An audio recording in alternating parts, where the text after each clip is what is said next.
Ladies and gentlemen, boys and girls, in the previous episode where we were doing some exploration, we got a gate variant which led us to, which should show that there was an Oblivion Gate somewhere. I think it was in this area? It was somewhere along the borderline over here, so we're just gonna do a little zoomies, and we're gonna see if we can find it. It should be right over here. Wow. I'm not sure how exactly I missed this before. It's not like it's really like far out of the way or anything. You can see from that place right over there. Huh. Weird. I don't really know. But yeah, let's go close this. And let's see. This is one of the variants that we just recently we recently did this variant, and during that when we did a complete exploration of the area. So I obviously have to close this variant many a time now, so today I'm just gonna speed do it. So here we go. We're gonna jump on through, and we're just gonna run all the way through this gate, which yeah, it's gonna be very quick with this spell. Maybe, maybe I'll even throw on the boots. Yeah, I'll even throw on the Spring Heel Jack boots, huh? Let's also, while we're doing this, let's throw up our shield as well. Make sure we don't freaking die completely by accident. Twould be ideal. Twould be ideal. Who the fuck? Where is the exit? Let me buy. There we go. Okay, kind of struggling over here. Here we are. Hey, nope. Goodness, my dude is just taking damage left and right for God only knows what reason. Oh my lord. All these different zones. Ooh, I mean, I might as well, Oh, I mean, I might as well. Ooh, that's actually a decent chest. We're getting kind of close to 200, sorry, not 200 million, to 2 million. We got another, what is that, 42,000-ish to go, slightly less. So, not too shabby, if I'd say so myself. Woo! Oh my goodness, the boots. The boots just add so much to all this, huh? Nope. Yeah, now once we actually finish closing this, we'll go read at least probably, maybe I'll read that super long book actually. That I have been wanting to read some of the religious books that are kind of related to the Knights of the Nine quest line. So I might just knock out a few of them. Not too sure. Oh, well, I actually snuck through literally all of that. Goodness, so many day jobs. So many peoples. All the peoples. All the peoples, but we don't even care. Look at this. I mean, and we've gotten all the loots that one can get. I mean, definitely not all the loots, but a good amount of loots. And yeah, just keep refreshing it and yeet our way over everything. Goodness. It is very fun being able to climb towers like this. There we go. There we are. At the top. Alright. Some of it we didn't even need to run it. Just TP our way up. Grand, ooh, empty grand soul gem. I like that. More speed. I have a need for speed. Oh shit, wait, did I not just do that? Could have sworn I reset it. Acrobat's Amulet.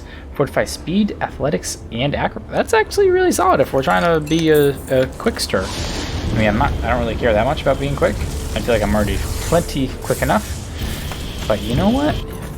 Oh, we do have the Necromancer's Amulet, huh? That's gonna, alright. Necromancer's Amulet is gonna be a lot more helpful right now.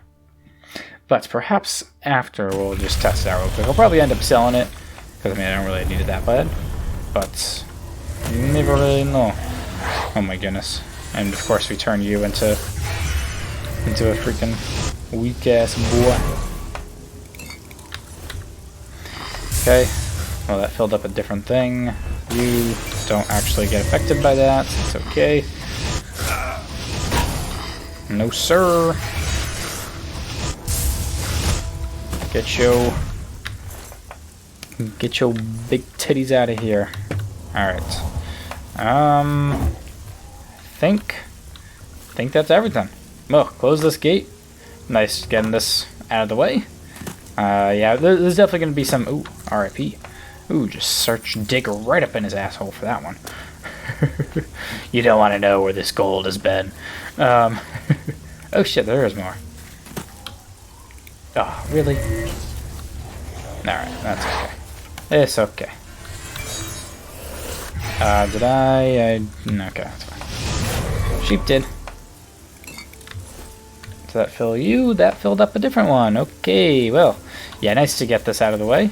Now, there's probably going to be a few locations here and there that I missed that I'll have to go back to, but that's not the end of the world. So let's go do some reading. Nope, I don't want to go to Camp Ale's game. We'll do a little speed. Oh yeah, let's throw on that. Acrobat's Amulet. Yeah, look how 216, 173, and then our speed is 220. Look at this shit! Look at this dude! And I freaking jump over a goddamn building. Holy smokes. Oh my god. Look at the muscles! Forget the muscles! Forget the damn muscles. Alright, let's sit in the chair. You tap the freaking button and you're up 20 feet. Aevar Stone-Singer. This was the very long book that we were considering reading. We could do that. Though there are some religious books I think I still want to read. Shazar and the Divines is another one related to this. That might actually be the only other one. Yeah. Well, we need the volume 2 of the Song of Pelennor, so we still gotta hold off on that. So today we will read Aevar Stone-Singer. This is a 10-cent or a 10 gold book. That is the longest book in the game so far, I think, or one of at least. 27 pages. That is kind of wild. All right. Here we go. Sit quietly, child, and listen, for the story I tell you is a story of the ages. But what is it, grandfather? Is it a story of heroes and beasts? The grandfather looked patiently at the child. He was growing into a fine boy. Soon he would see the value in the stories, the lessons that were taught to each generation. Just listen, child. Let the story take root in your heart. I believe these are Nords. This is Aevar Stone-Singer is a very Nord-sounding name.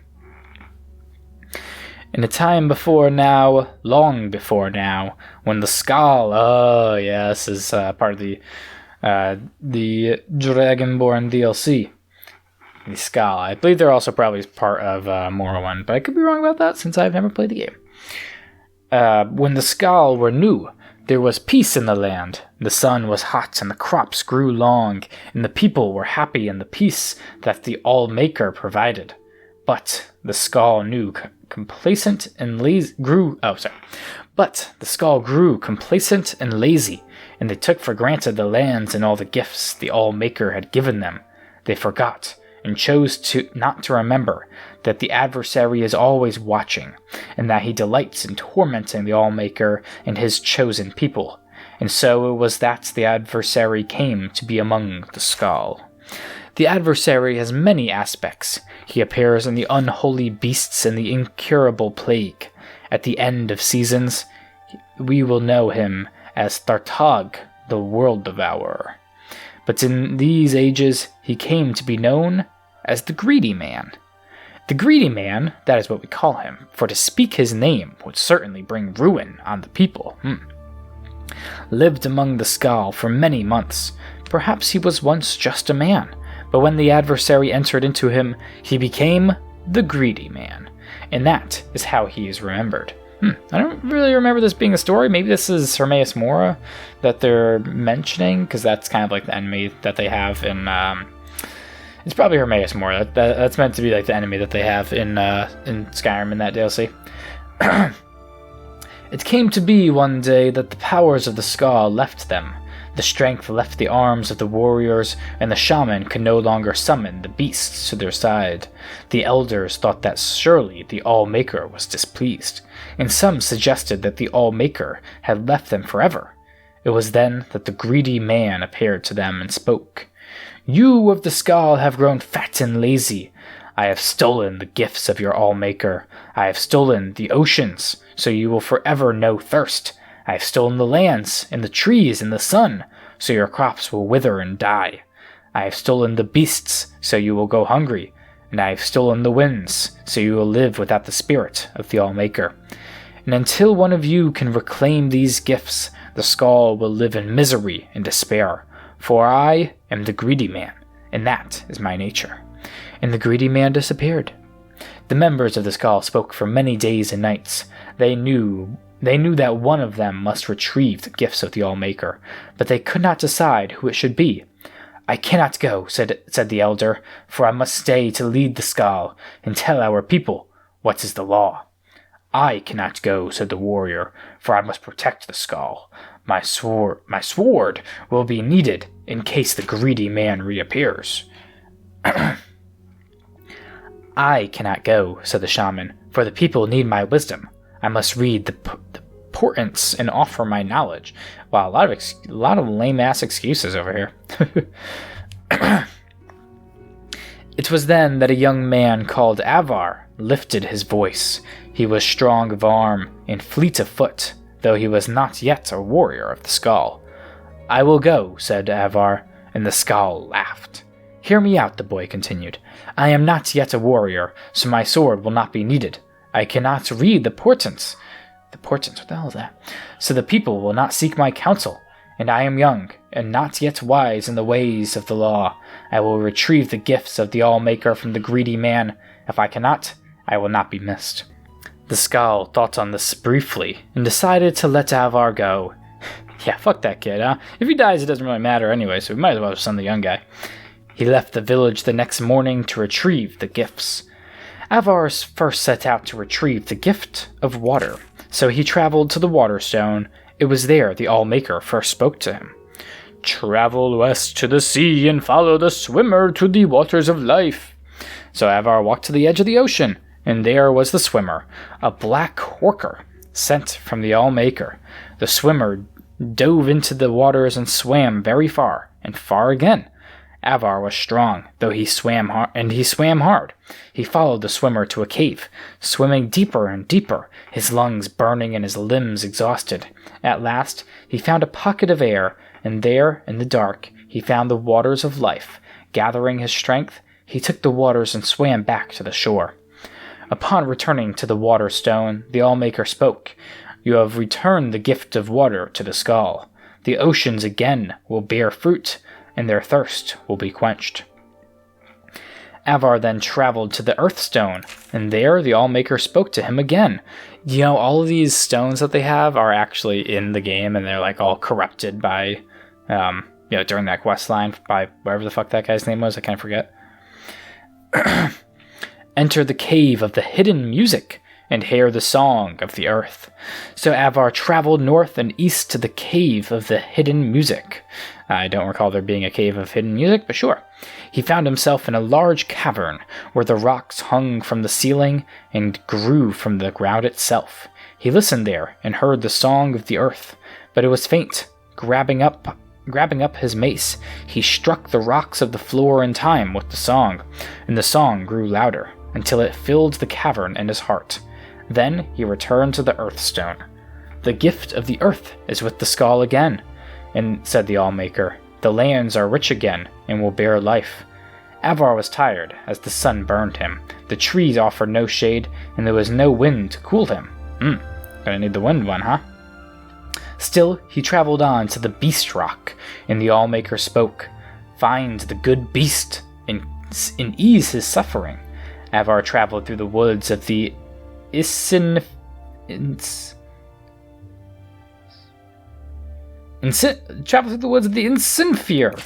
for many hours until he heard the cries of a bear from over a hill, and he crested a hill, and he saw the bear, a Falmer's arrow piercing its neck. Wow, they really do have all these references to all these different, like, I didn't realize, like, just how many of these, like, types of people and enemies and whatnot are already mentioned in the game, like, before Skyrim was even created. I feel like the Forsworn is really the only we haven't heard of. I mean, most of the enemies are kind of like basic stuff, wild animals, bandits. Then there's the Forsworn, there's the Falmer, there's the dwarves is another one that they've mentioned. But yeah, kind of cool. He checked the woods for the Falmer, for that is what they were, though some say they are not. Huh. I don't really know what the fuck that's meant to be, but sure. I don't know what that's meant to mean, but sure. And finding none, approached the beast. He spoke soothing words and came upon it slowly, saying, "Good beast, I mean you no harm. The All-Maker has sent me to ease your suffering." Hearing these words, the bear ceased his struggles and laid his head at Aevar's feet. Aevar grasped the arrow and pulled it from the bear's neck. Using the little nature magic he knew, Aevar tended the wound, though it took the last bit of his strength. As the bear's wound closed, Aevar slept. I kind of thought that, I'm not gonna lie, I thought the All-Maker was suggesting to, like, just kill the beast, put it out of its misery kind of thing, and not actually, like, fucking heal it. But okay. When he awoke, the bear stood over him, and the remains of a number of the Falmer were strewn about. He knew that the good beast had protected him during the night. Oh, what a fucking G. He traveled back to Beast Rock, the bear by his side. What a homie, damn. A man's best friend right there, huh? And the All-Maker spoke to him again. "You have returned the gift of the beasts. Once again, the good beasts will feed the Skaal when they are hungry." Well, they will still kill them, huh? Clothe them when they are cold, and protect them in times of need. Aevar's strength had returned, so he traveled on to the tree stone, though the good beast did not follow him. Ah, damn. Not quite the man's best friend, huh? When he arrived, the All-Maker? The All-Maker spoke to him. I think that's meant to be. "The first trees are gone. It must be replanted. Find the seed and plant the first tree." Aevar traveled again through the Herstang forest, searching for the seeds of the first tree, but he could find none. Then he spoke to the tree spirits, the living trees. They told him that the seeds had been stolen by one of the Falmer, for they are the servants of the adversary. The Falmer, the servants of the adversary, who is maybe Hermaeus Mora? Maybe it's not Hermaeus Mora. Why? Who was it exactly that I guess nobody really knows who exactly turned the Falmer blind, huh? The Falmer, aka the Snow Elves. I think one of the Daedric princes was kind of involved with that, or like rumored to be involved with it. But I don't really remember who, but I don't think it was Hermaeus Mora, but I could be wrong. I don't really know. Aevar traveled to the deepest part of the forest, and there he found the evil Falmer, surrounded by the lesser tree spirits. Aevar could see that the spirits were in his thrall, that he had used the magic of the seeds and spoken their secret name. Aevar knew he could not stand against such a force, and that he must retrieve the seeds in secret. Aevar reached into his pouch and drew out his flint.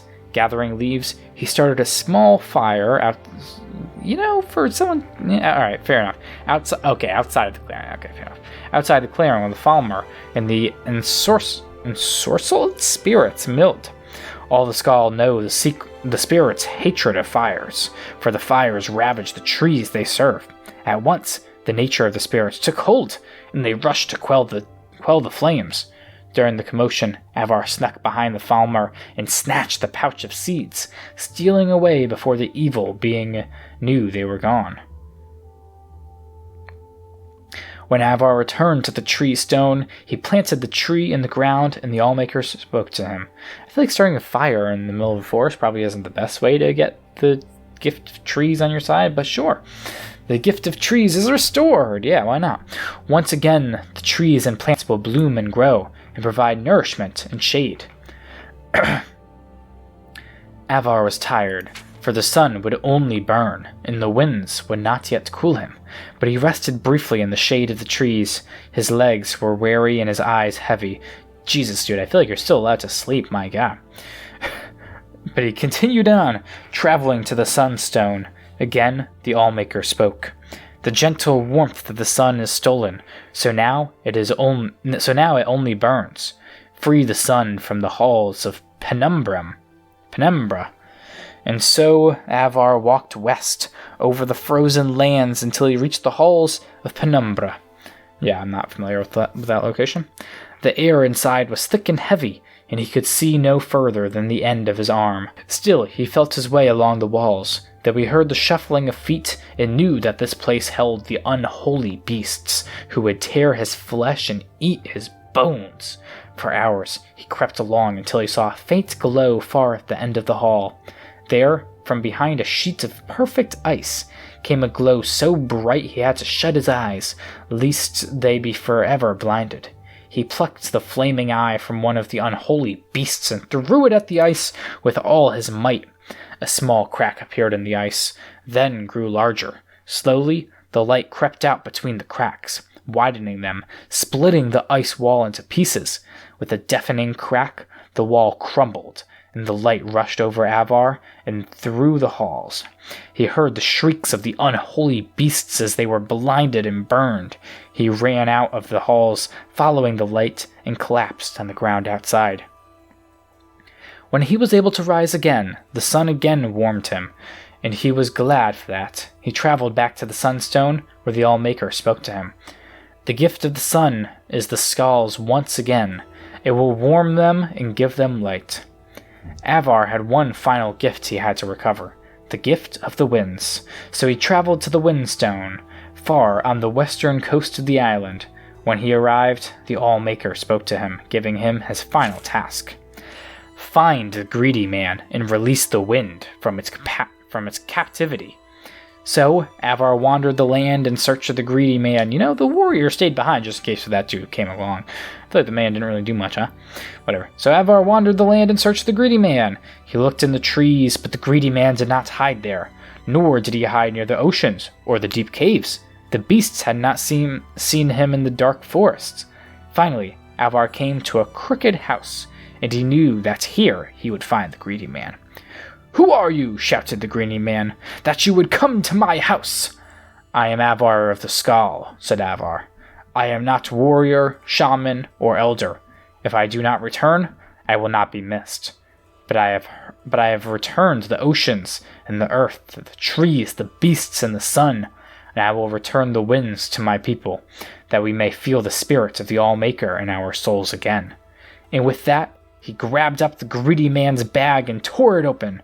The winds rushed out with gale force, sweeping the greedy man up and carrying him off. That dude the greedy man just fit all of the winds, just fit the wind in a bag and sealed it up. Quite impressive. Reminds me of SpongeBob right there. In the SpongeBob movie, when they have like the wind bag that they're meant to use, and Patrick just opens it up on the beach and it just flies everywhere. They completely waste it. Carrying him off far from the island, Aevar breathed in the winds and was glad. He walked back to the Windstone, where the All-Maker spoke to him a final time. "You have done well, Aevar. You, the least of the Skaal, have returned my gifts to them. The greedy man is gone for now, and should not trouble your people again in your lifetime. Your All-Maker is pleased. Go now, and live according to your nature." And Aevar started back to the Skaal village. "And then what happened, grandfather?" "What do you mean, child?" He went home. "No, when he returned to the village," the child continued. "Was he made a warrior? Or taught the ways of the shaman? Did he lead the Skaal in battle?" "I do not know. That is where the story ends," said the grandfather. "But that is not an ending. That is not how stories end." The old man laughed and got up from his chair. "Is it not?" "Oh shit, he must be... The grandfather is Aevar." I think, that seems to be the vibe that they're trying to get along, but okay, cool. This is a nice, nifty little story. I mean, a little bit predictable. He needed to go. It was like any story of returning stuff from the past. Just, yeah, go here, go do this, go here, go do. Oh my god, okay, I'm jumping a little bit too high now.